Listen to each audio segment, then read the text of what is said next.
নাজিব আহমেদ, উত্তম মার্ডি প্রত্যেককে আমরা স্মরণ করব। আপনারা জানেন যে স্বপ্নদীপ যাদবপুর বিশ্ববিদ্যালয়ের বাংলা বিভাগের প্রথম বর্ষের ছাত্র ছিল। তাকে র্যাগিং করা হয়েছিল এবং সেই র্যাগিংয়ের শিকার হয়ে তার দেহ, রক্তাক্ত দেহ উদ্ধার হয়েছিল হোস্টেল থেকে। আমরা দাবি করেছিলাম সেই সময় স্টুডেন্টস ফ্রন্ট যে প্রথম বর্ষের ছাত্রদের জন্য পৃথক হোস্টেল করতে হবে ক্যাম্পাসের মধ্যে। যাদবপুর বিশ্ববিদ্যালয় কর্তৃপক্ষ আমাদের সেই দাবিকে মান্যতা দিয়ে ক্যাম্পাসের মধ্যে তারা পৃথক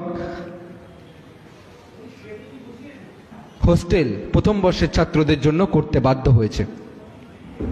একইভাবে উত্তম মার্ডি উত্তরবঙ্গ বিশ্ববিদ্যালয়ের প্রথম বর্ষের ছাত্র।